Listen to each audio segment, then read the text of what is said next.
Šiandien reporterio rubrika Žemaitijoje.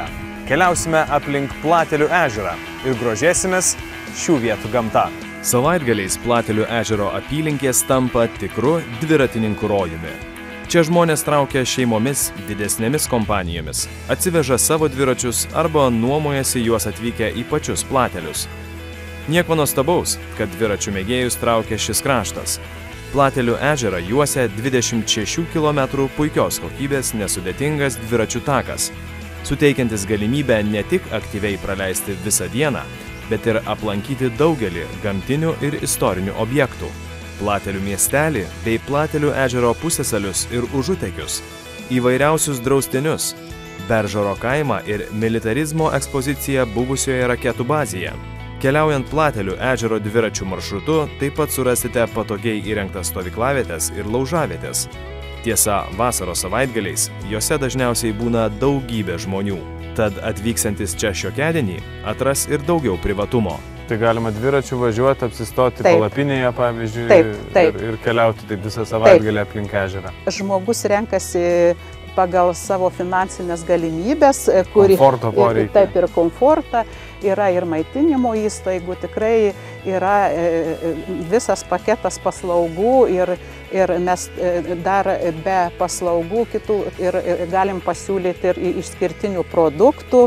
Ir yra ir sūrių ūkiai, ir bitininkų ūkiai. Keliaujant po Platelių kraštą galima užsukti į bityną, kuris siūlo labai įdomią paslaugą. Sveiki, čia yra bityno šeimininkas ir sakykite, ką jūs tokio pastatėte savo kieme, ko nėra daug kur Lietuvoje, susijusi su bitė? Apiterapijos namelį. Tai parodysit gal jį? Prašom.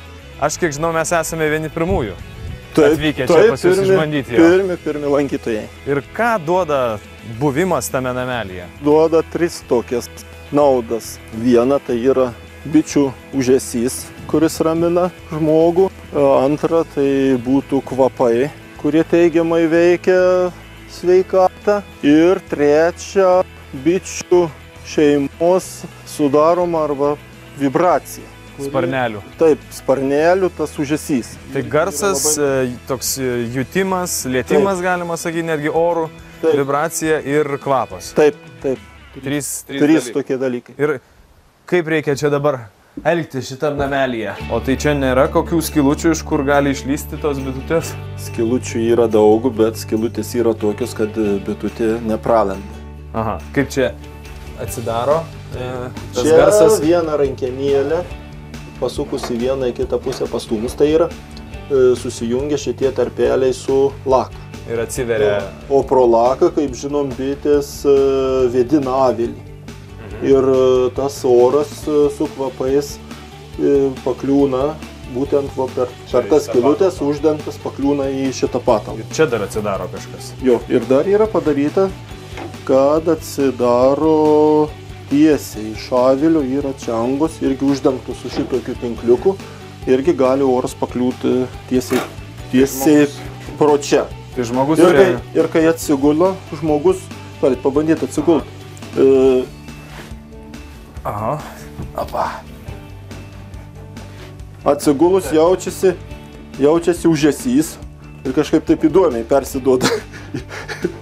Bet čia reikia tyliai būti. Jaučiasi, kai jos kažką ten daro. Kaip mažas lauželis praksi būna malkos, tai taip labai panašiai tie sparneliai. Iš tikrųjų kažkaip taip ramina. Ir kvapas kažkoks čia, būtent tas ir jaučiasi, ne, medaus kvapas. Nu, ne medaus, bet kurių. Ir aišku, Jo groja jas. Šnekais tarpusavy.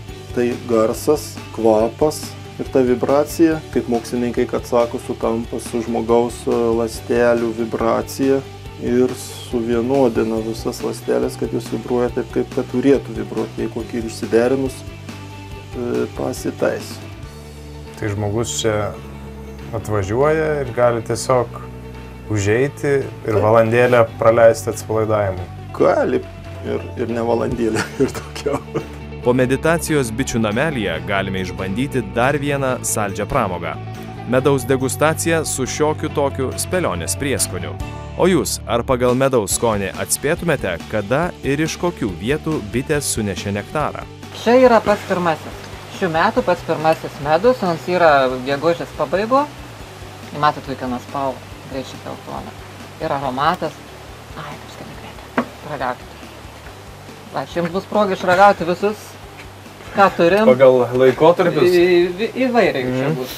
Nu va, ir pažiūrėsite, yra skirtums ar nėra. Cukringas toks, da? Pirmųjų augaliukų čia yra. Tai yra blindės, tie kačiukai visokie mūsų vadinami. Klevai. Klevai. Labai įdomus prieskonis, iš tikrųjų. Sodai.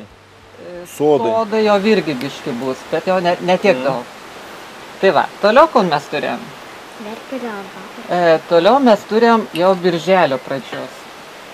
Va, matot, biškis spalvytai, va, jau skiriasi, ne? Truputuką. Tai čia va, jau yra daugiau sodų.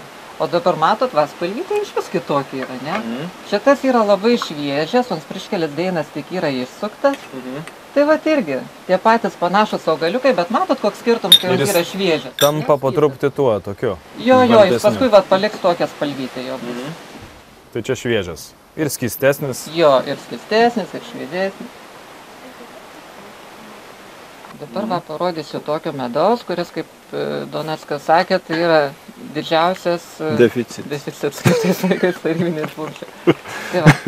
O dabar paragaukit ir pasakyt, ar jūs galite atspėti, va, iš kokių augalų yra? Iš čia toks labai irgi specifinis. Čia labai deficitinis medus. Reikia užgerti arbatą, kad... Jo, be abejo, būtinai nuplauti. Kitais metais tai iš vis bus deficitas. o dar po kelių metų iš vis jau nebus. Gerai, bandau. Čia jums užduotis.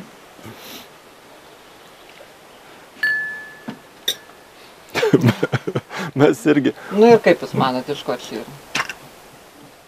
Čia labai išsaugotas yra tas medus. Grikių? Ne, grikių neturim šį kartą, vėliau turėsim. Šiemet labai reikėjo saugoti tokį medų.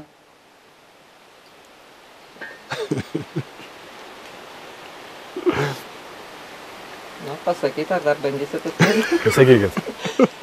Tas medus yra išsuktas pernai, joninių išvakarės. Birželio 23 dieną.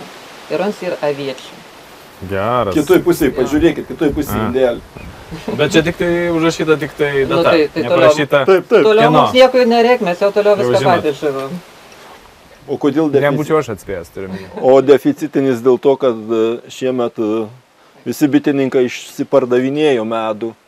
Ir pernykščio medaus mažai kas tą turim, mes iš visų ir tiek ir tą turim. Medaus populiarumas pakilo. Jo. Taip jau gavosi, kad pernai visiems bitininkam pritruko medaus. Pats geriausias, pats sveikiausias medaus vartojams. Imt ir valgyt. Imt ir valgyt.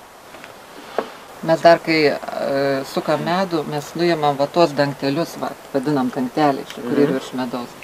Tai jie irgi labai gerai yra virškinami. Čia tam, kad ištekėtų medus. Jo, kad ištekėtų, jeigu nebus nuimtas dangtelis, tai medų gali sukti kiek tik nori.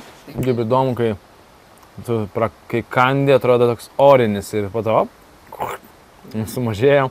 Šis bitynas tik viena iš daugelio įdomių vietų, kurias galite aplankyti keliaudami dviračių trasa aplink Platelius.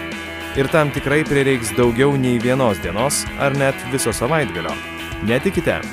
Laukite naujų Keliauk su reporteriu laidų, kuriuose daugiau papasakosime apie tai, kas jūsų laukia atvykus į Platelių kraštą.